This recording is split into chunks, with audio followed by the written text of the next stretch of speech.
Hi, welcome. It's awesome to be here with you today. I really appreciate you taking time out of your busy schedules, and I promise we have some great stuff to share with you. My job today is to frame the conversation, tell the story. Where are we going, and how do all the pieces fit together? Let me start here. We just completed our annual State of Analytics Engineering survey. And thank you to the many, many folks who took the time to complete it. The data that we got back has been incredibly valuable. I want to share a couple of things we learned with you. First thing, and this is kind of awesome. This is maybe my favorite single thing we learned in the entire survey. If you look on the right-hand side of this graph, what do you find the most challenging while preparing data for analysis? The lowest two bars on this graph are building data transformations and constraints on compute resources. So if you've been in the industry for a decade or more, what you would have seen 10 years ago is that those two bars would have been all the way on the left-hand side of this graph, and they would have been the highest. Because 10 years ago, transforming data was really hard, and we were constantly battling with the constraints on storage and compute. It turns out that, at least for the DBT community, who tends to be more cloud-centric and certainly tends to use DBT, these problems have basically gone away over the last 10 years. And that is real progress. Now, certainly, there are problems that we still all have today, data quality, stakeholder data literacy, et cetera. But I think that we should really be proud and celebrate what we've accomplished together. This is my second favorite thing in the entire survey. ChatGPT came out, 18 months ago, something like that. And the conversation at every dinner party, whether you're in data or not, has turned to AI. And if you ask me, what did I think the responses to this question? Does your DBT using team currently manage data for AI model training? I don't know. I would have guessed 10 to 20%, something like that. It turns out that if you add up the people who are already doing this today, over 30%, and the people who fully anticipate that their teams will be doing this by the end of the year, you get almost 60% of DBT users who are managing data for AI model training. I mean, that is impressive. I would not have anticipated how quickly this was going to truly impact data professionals. So AI is clearly happening, and it's impacting almost all of us already. It's a lot faster than I would have thought.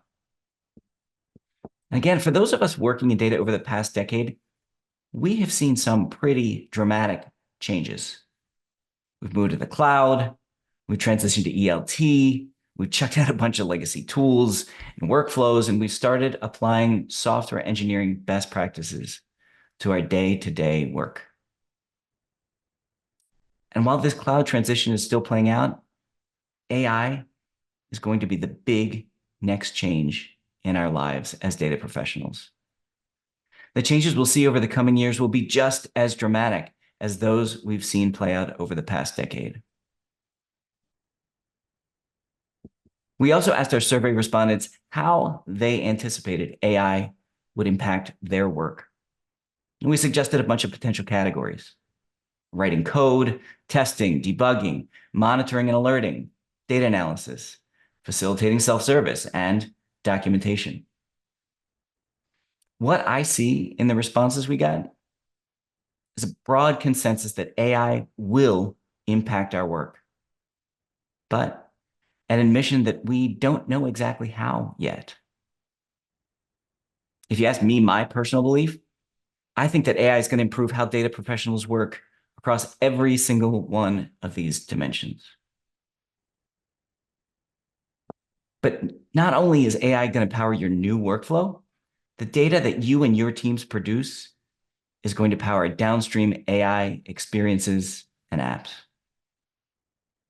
This recent survey from Tableau should be a surprise to exactly none of us.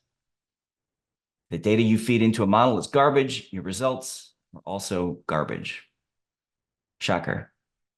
But it might be worse than that, because with AI, hallucinations can sometimes be quite hard to spot. And this lack of trust undercuts the entire AI effort. This is why data leaders who are invested in the AI future care so much about having a robust data capability. And that requires a data control plane. The control plane is a governance layer across all of the components of the existing data stack.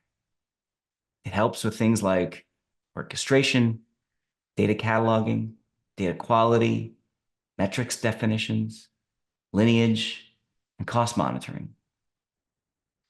Back in 2021, when new data companies were getting founded and raising VC money every day, conventional wisdom was that these boxes on top would end up being their own categories, with multiple pure play vendors duking it out.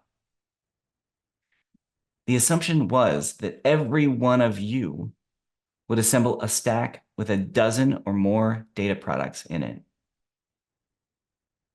I don't know. From where we sit in 2024, I don't think that's how this story is going to play out. Our perspective is that these categories will not be separate. They'll be integrated together into a single platform. And that is what we are building with dbt Cloud. We think this for a few reasons. Buyers today just don't want to manage a dozen or more vendor relationships. It turns out that some of these categories are not actually big enough to support large independent companies. Under the surface, most of these products are very similar. They're all fundamentally built on metadata. And finally, AI prefers centralized context, and the control plane has all of the context about your data. Today, you're going to hear us talk a lot about the control plane and how what we've shipped gets us closer every single day to that vision.